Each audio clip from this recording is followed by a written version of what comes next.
యేసురాజు రాజుల రాజై త్వరగా వాచుచుండే త్వరగా వాచుచుండే త్వరగా వాచుచుండే హోసన్నా జయమే హోసన్నా జయమే హోసన్నా జయమనదే యేసురాజు రాజుల రాజై త్వరగా వాచుచుండే యోర్ధాను ఎదురైనా ఎర్ర సాంద్రము పొంగి పొర్లినా యోర్ధాను ఎదురైనా ఎర్ర సాంద్రము పొంగు పొర్లినా భయము లేదు జయము మనదే భయము లేదు జయము మనదే విజయ గీతము పాడెదము హోసన్నా జయమే హోసన్నా జయమే హోసన్నా జయమే హోసన్నా జయమనకే హోసన్నా జయమనకే యేసురాజు రాజుల రాజై త్వరగా వాచుచుండే శరీర రోగమైన అది ఆత్మీయ వ్యాధి అయినా శరీర రోగమైన అది ఆత్మీయ వ్యాధి అయినా యేసు గాయముల్ స్వస్థపరచున్ యేసు గాయముల్ స్వస్థపరచున్ రక్తమే రక్షణ నీచున్ హోసన్నా జయమే హోసన్నా జయమే హోసన్నా జయమనకే హోసన్నా జయమనకే యేసురాజు రాజుల రాజై త్వరగా వాచుచుండే హల్లెలూయా స్తుతి మహిమా ఎల్లప్పుడు హల్లెలూయా స్తుతి మహిమా హల్లెలూయా స్తుతి మహిమా ఎల్లప్పుడు హల్లెలూయా స్తుతి మహిమా యేసురాజు మనకు ప్రభువై యేసురాజు మనకు ప్రభువై త్వరగా వాచుచుండే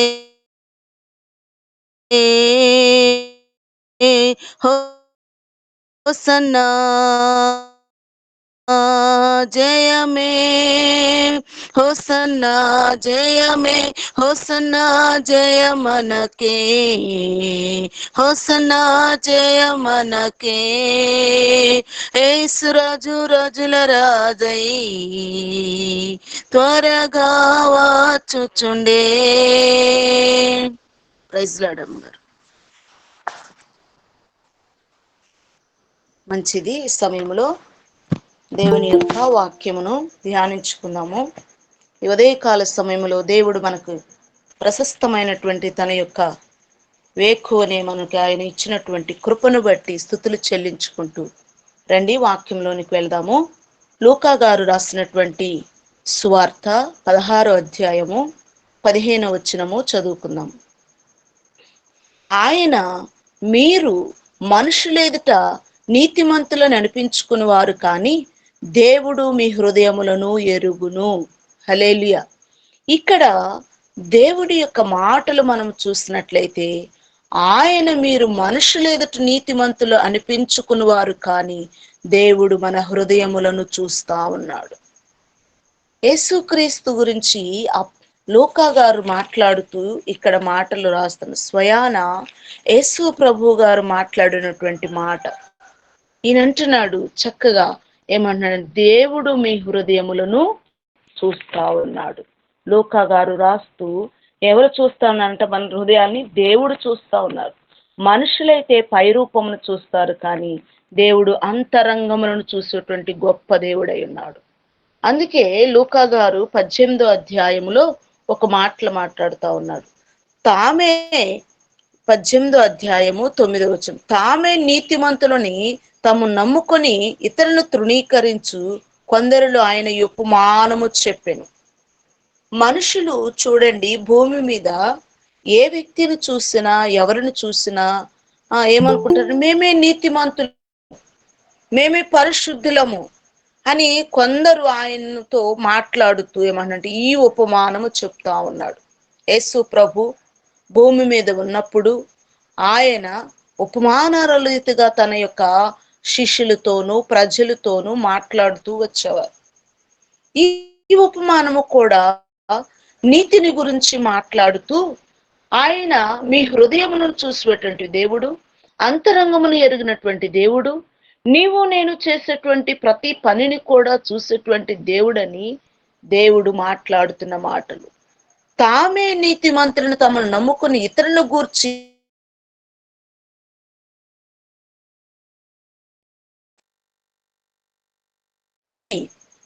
ఇతరులను చూచి తృణీకరించి కొందరులో ఆయన ఉపమానము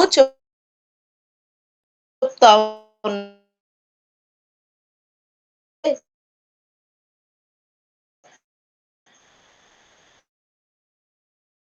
ప్రార్థన చేయుటకు ఒక ఇద్దరు వ్యక్తులు దేవాలయమునకు వెళ్ళారు. ఆ వ్యక్తుల్లో ఒకడు పరిసయ్యుడు,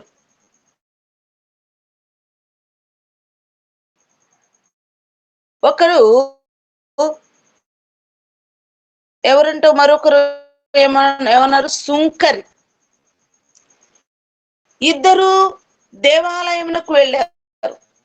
ఇద్దరు దేవుని సన్నిధిలోనే ఉన్నారు. ఇద్దరు దేవుని యొక్క ప్రత్యక్షత కొరకు, దేవుని యొక్క కృప కొరకు, దేవుని కనికరము కొరకు, దేవుని యొక్క దయ కొరకు దేవుని సన్నిధికి వచ్చారు. దేవుని స్తుతించుటకు వచ్చారు, దేవుని ఆరాధించుటకు వచ్చారు, దేవుని మహిమపరచడానికి వచ్చారు. అయితే వారి విన్నపములు దేవునికి తెలియపరుస్తా ఉన్నారు. వారి యొక్క ప్రార్థన అనగా దేవునితో మనము సంభాషణ చేయటం, ప్రార్థిస్తూ ఉన్నారు ఇద్దరు వ్యక్తులు. అయితే పరిసయ్యుడు ఏమంటా ఉన్నాడంటే, ఆయన దేవా, నేను చోరునైనను, అన్యాయస్తులైనను, వ్యభిచారులను, ఇతర మనుషుల వలెనను, ఈ సుంకరి వలె నేను ఉండకుండానందుకు నీకు స్తోత్రము. ఏమంటున్నాడండి? ఏమంటున్నాడు? ఇతరుల వలె నేనుండనందుకు,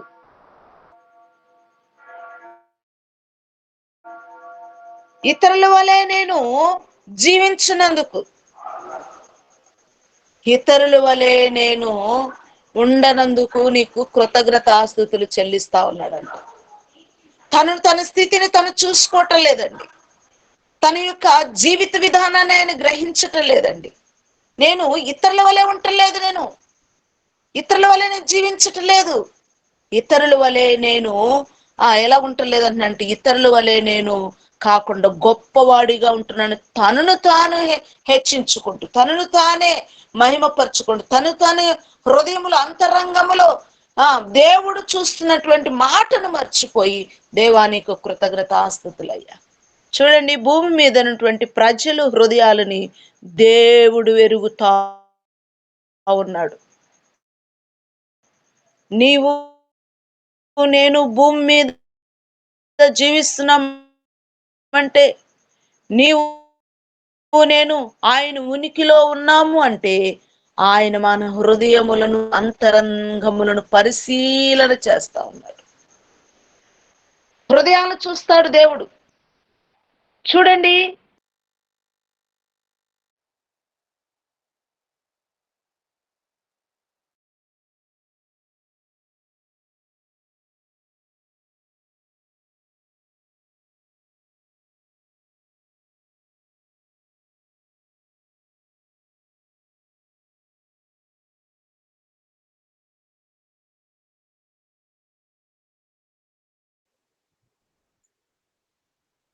దేవునికి స్తోత్రం కలుగును గాక.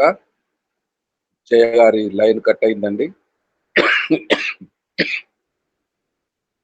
ఆశా షారోన్ పాస్టమ్మ గారు ఒక చరణం పాడతారా? జయ గారికి మరలా లైన్ దొరుకును గాక,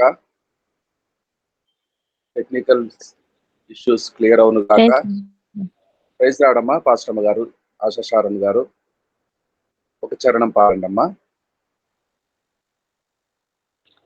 నా వాయిస్ వస్తుంది పాస్టర్ గారు, వినిపిస్తుందా? వినిపిస్తుందమ్మా. సరే.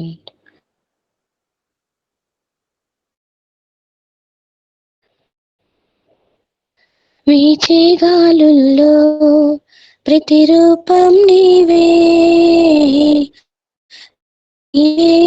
నా మంచి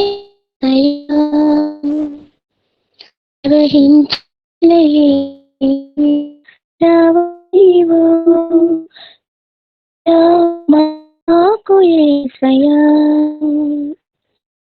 నీవే నా సర్వము,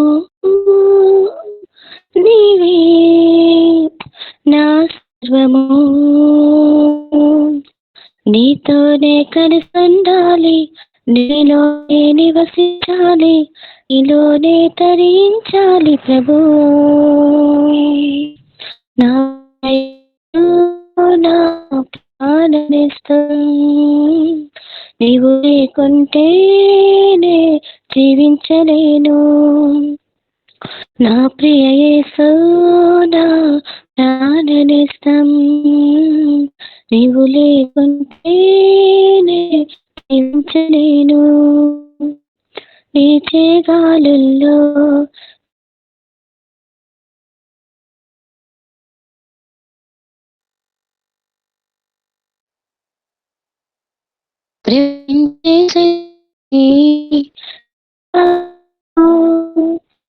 నదిలో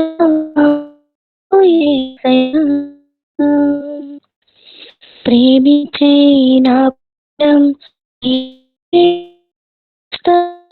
వరకు పాడే నీవే నా దైవం, పోషించే నా తండ్రి నీవే ఆధారం, కరుణగా నాకు చాలు, నీ మాట నీ వాక్యమే జీవ చైతన్యం,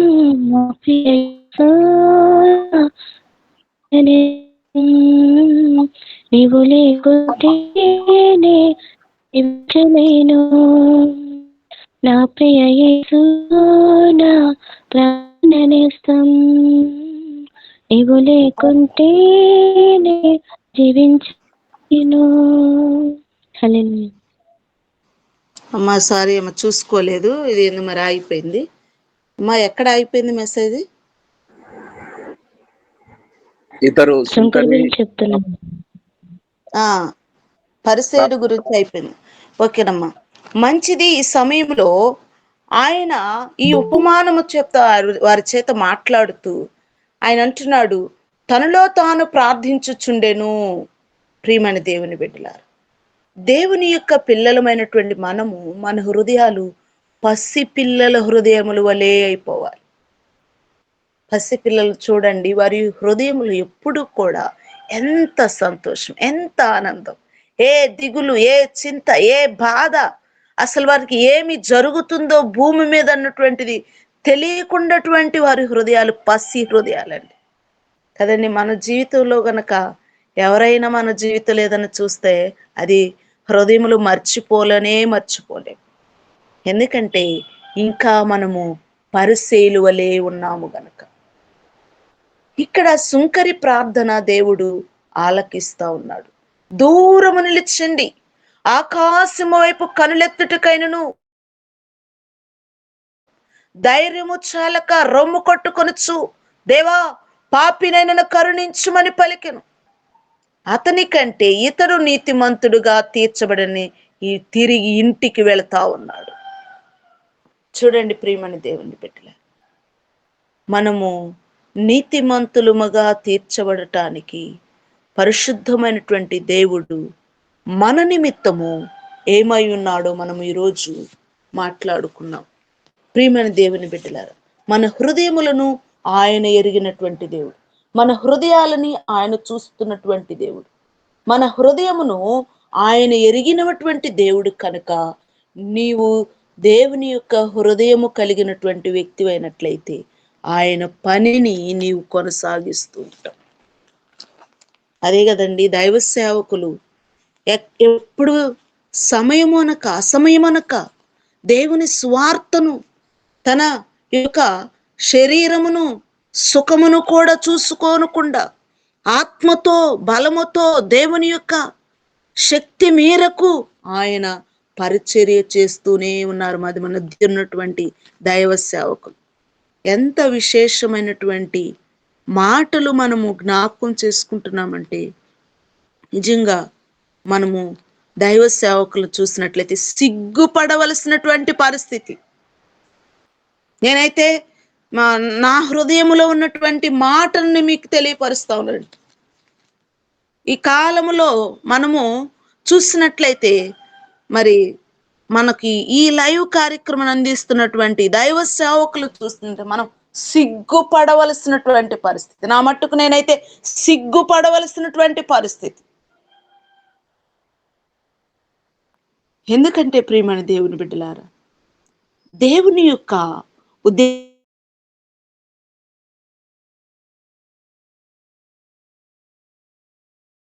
కట్టుకున్నారండి.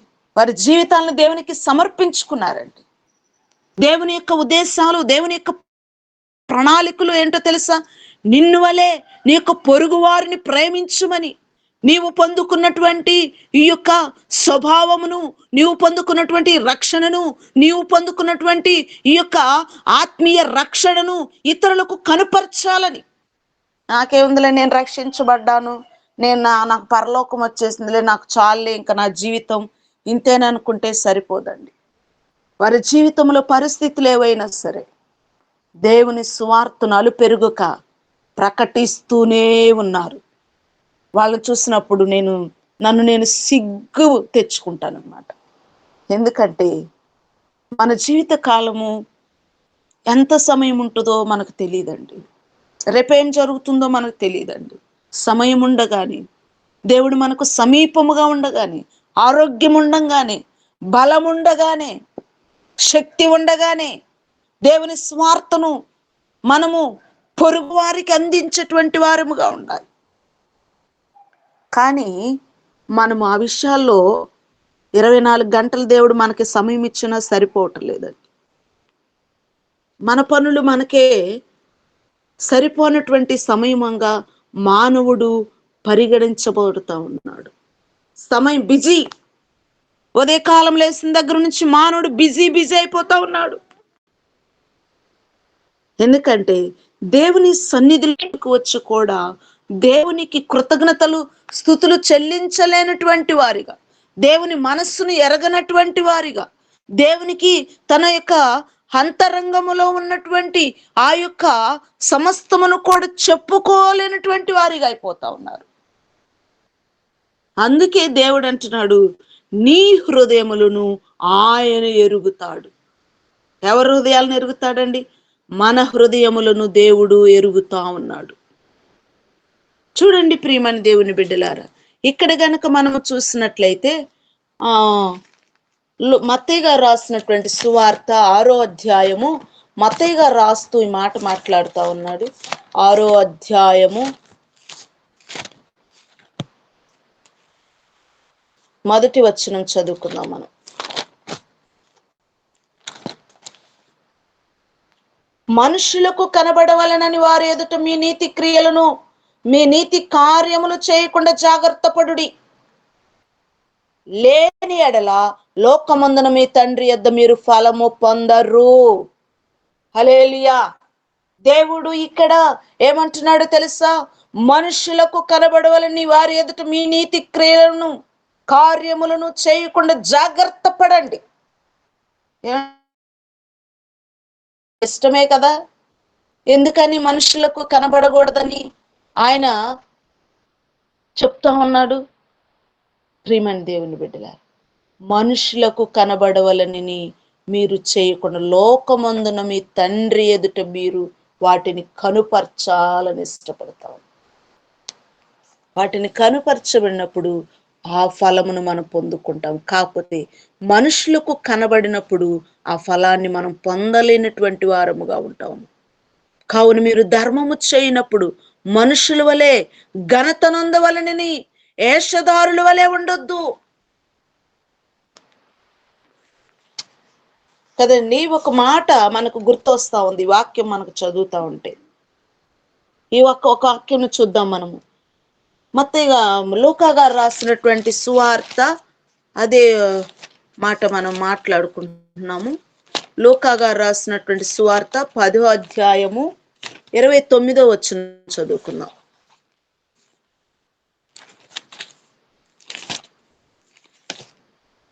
10:29. స్తోత్రం.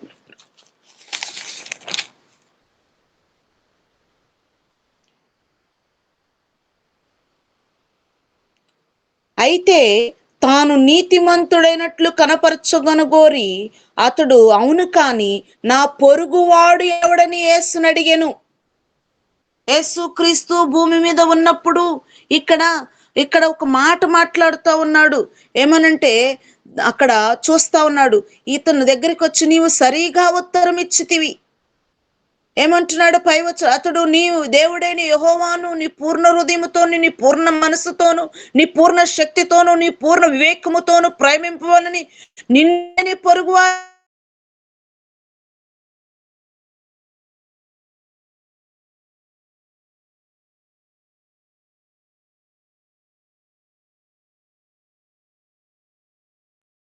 నిత్య జీవనకు వారసుడగుటకు నేనేమి చేయవలని యేసుక్రీస్తు మాట్లాడుతున్నటువంటి మాటలు నువ్వు సరిగానే చెప్తివి. ఏమన్నాడు తెలుసా ఇక్కడ ఆయన? అయితే తాను నీతిమంతుడైనట్లు కనపరచగోరి అతడు అవును కానీ నా పొరుగు వారు ఎవరు అని మాట్లాడుతున్నప్పుడు యేసు అడిగినందుకు అందుకు యేసు ఇలాగా మాట్లాడుతూ ఉన్నాడు. ఒకడు మనుషుడు యెరూషలేము నుండి యెరికో పట్టణంకు దిగి వెళ్ళుచు దొంగల చేతిలో చిక్కుకున్నాడు. ఒక మనుషుడున్నాడు. ఆ మనుషుడు యెరూషలేము నుండి ఎక్కడికి వెళ్తా ఉన్నాడంట? ఆయన యెరికో పట్టణమునకు వెళ్తా ఉన్నాడు. జెరూషలేము సముద్ర తీరమున మట్టమున దాదాపు 8 కిలోమీటర్ల ఎగువన ఉంది. యెరికో అక్కడికి 27 కిలోమీటర్ల దూరాన సముద్రము మట్టానికి దాదాపు 250 మీటర్ల దిగువనుంది. జెరూషలేము మహారాజుని దేవుని నగరము, యెరికో శాపము క్రింద ఉన్న నగరము. ఇక్కడ దేవుని యొక్క సన్నిధి నుండి, దేవుని యొక్క మందిరము నుండి, యెరూషలేము పట్టణము నుండి ఆయన ఏం చేస్తా ఉన్నాడు? యెరికోకి వెళ్తా ఉన్నాడు. శాపకరమైనటువంటి పట్టణానికి వెళ్తా ఉన్నాడు. శాపకరమైనటువంటి నగరమునకు వెళ్తా ఉన్నాడు. వెళ్తా ఉంటే అతను ఏం చేస్తా ఉన్నాడో తెలుసా? అతడు దొంగల చేతిలో పట్టబడి ఉన్నాడు. దొంగల చేతిలో ఎందుకు పట్టబడి ఉన్నాడో తెలుసా ప్రియమైనది? యెరికో వెళ్ళే ఏటవాలుగా బండ రాళ్లతోనూ ఉన్న దారిలో దోపిడి దొంగలు పొంచి ఉండేందుకు వీలైన తావు ఉన్న స్థలం అది. ఈ లోకములో బండరాళ్ళు మాయగా ఉన్న ప్రదేశము సైతాను వాడి దాసులను మనుషుల దగ్గర ఉన్నంత దోచుకోవాలని పొంచి ఉంటా ఉన్నాడు. దేవుడు అది మనుషులకిచ్చిన నీతి నిజాయిని వారు దోచుకొని మనుషులు తీవ్రముగా గాయపరిచి కొన ప్రాణాలతో వదిలేస్తా ఉంది.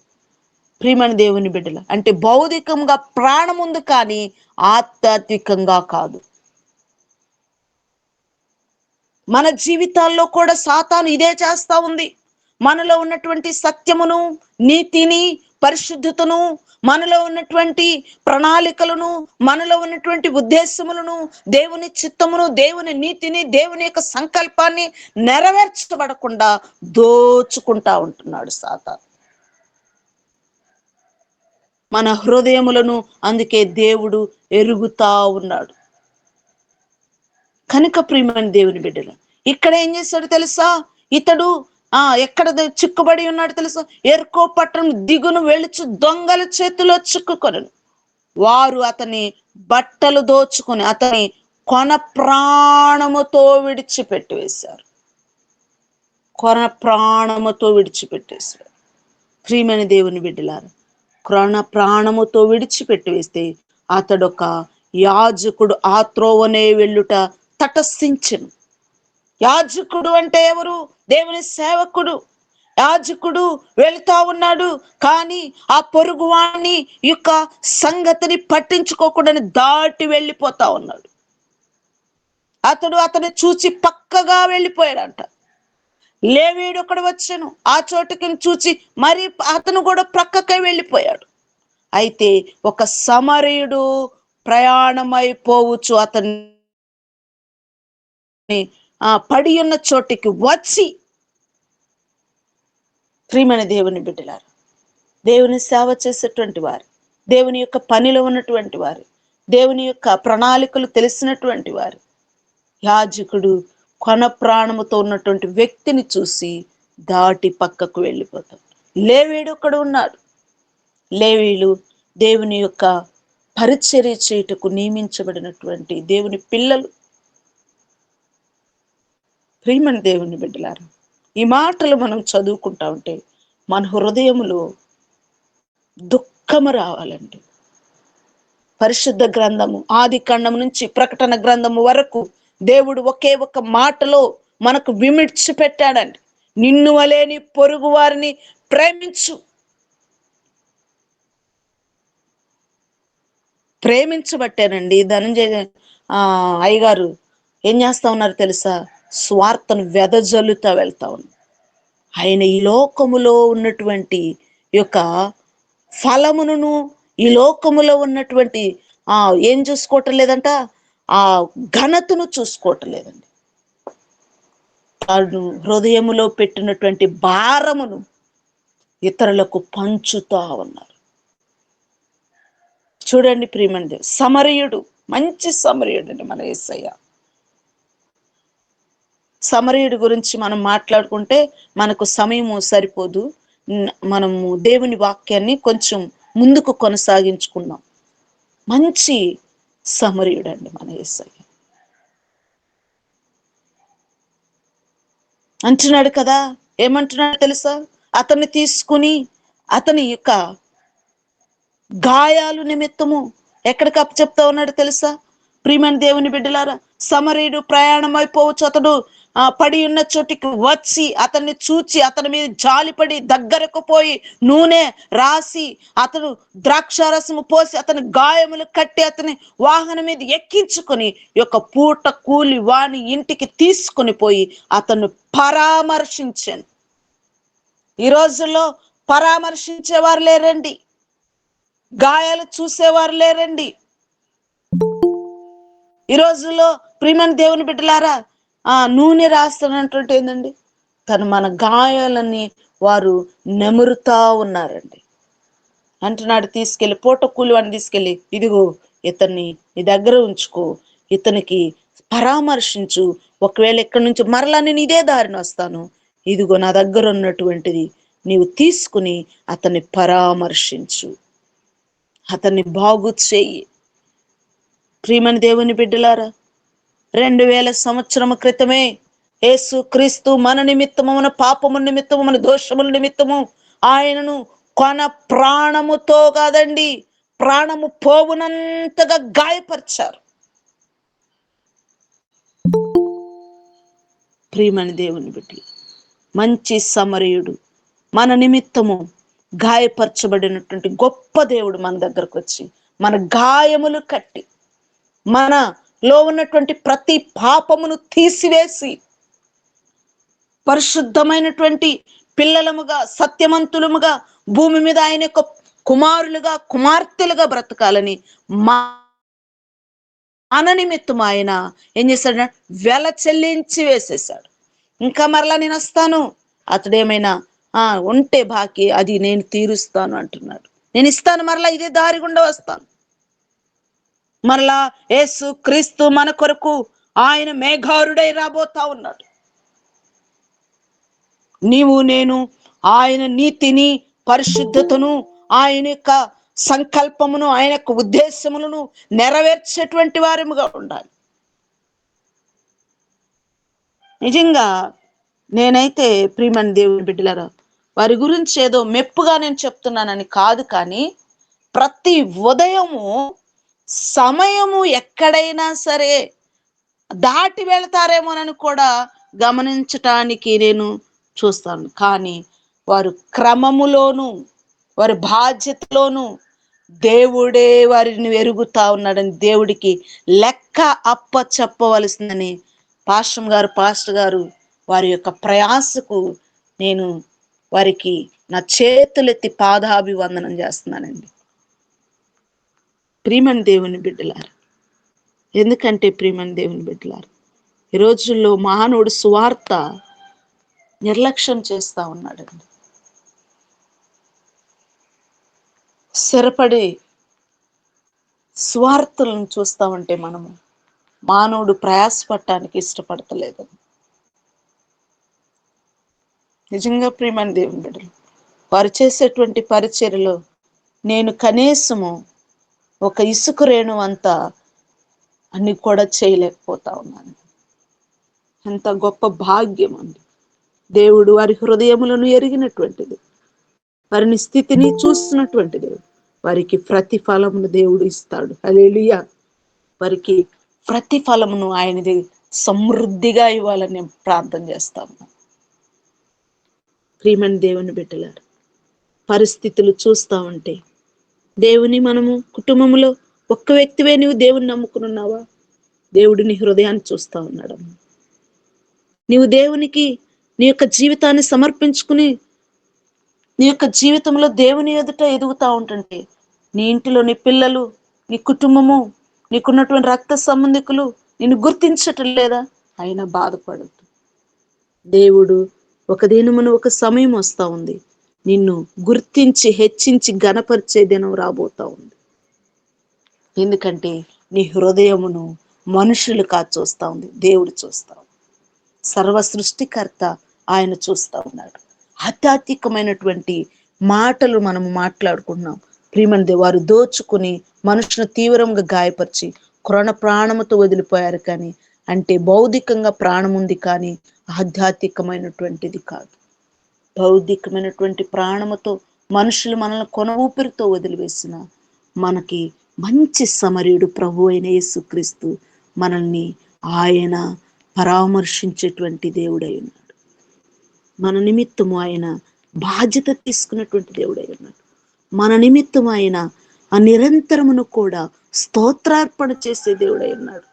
మనకు ఆయన ఇచ్చిన రక్షణ కంటే ఇంకా ఇంతకన్నా గొప్ప భాగ్యమే ఉందండి. ఇంతకన్నా గొప్ప భాగ్యం ఇంక ఏమైనా భూమి మీద ఏమైనా ఉంది. అందును బట్టి మనము స్తుతులు చెల్లించాలి, అందును బట్టి ఆయనకి ఘనత చెల్లించాలి, అందును బట్టి ఆయనకి మహిమ చెల్లించాలి. మనం నిరంతరమును కూడా ఆయన మనం ఆరాధించాలి. ఆరాధనకు యోగ్యుడు ఆయనే, ఆరాధనకు చాలినవాడు ఆయనే, ఆరాధనకు సరిపోయినవాడు ఆయనే.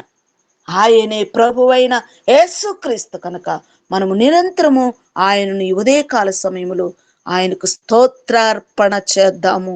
అట్టి కృప పరిశుద్ధాత్మ మనందరికీ తోడైండి నడిపించును గాక. ఆమేన్. ఆమేన్. ఆమేన్. చక్కని వాక్య సందేశము అందించిన జయ పాస్టర్ గారికి వందనాలు. మహిమకుమారమ్మ గారు చిన్న ప్రార్థన ఆశీర్వాదంతో తెలుగు సభ ముగించుకొని హిందీలోకి వెళదాము. అమ్మగారు జయమ్మ గారు వందనాలండి. Thank you. Praise the Lord. చాలా చాలా వందనాలు అయ్య గారు మీకు. గారు చిన్న ప్రార్థన. ప్రార్థన చేసుకుందామండి. దేవాది దేవునికి, బాబు వారి కుటుంబానికి చేరువచ్చిన వారందరికీ వందనాలు. మోకరించుదామండి వీలున్న బిడ్డలందరూ. మహోన్నతుడా వందనాలు. మరి ఒక పర్యాయం యేసువైపు చూచాని సహవాస బలిపేడి సన్నిధానానికి మేమందరము చేరుకుని నాయన మాటల ద్వారా ప్రార్థనల ద్వారా తండ్రి ఈ రోజు చెప్పబడిన లేఖన భాగాల వివరణ ద్వారా తండ్రి నీ శక్తి నీ బలము మా మీద ప్రసన్నత చేసినందుకే వందనాలు, స్తోత్రాలు. ప్రతి బిడ్డని కూడా విడిపించండి. ఎంతమంది చేరి వచ్చారో రాలేకపోయారో వారందరినీ కూడా జ్ఞాపకం చేసుకోండి. నడిపిస్తున్న కుమారుడు దాస్ అయ్యా ధనరాజు గారిని బట్టి, భార్య హిమశ్రీ గారిని బట్టి, పాపలిద్దరు ఆశా చిట్టీలు బట్టి ప్రార్థన చేస్తున్నాం. అలాగే రోజు నిత్యము విడవక ప్రార్థిస్తున్న తండ్రి నాయన వాణిశ్రీని బట్టి, భర్త శ్రీనివాస నాయుడు గారిని బట్టి కూడా ప్రార్థన చేస్తున్నాం. ఈ సమయం అందు నాయన చెప్పబడిన మాటల ద్వారా మరి జయమ్మ గారిని అలాగే తండ్రి భర్త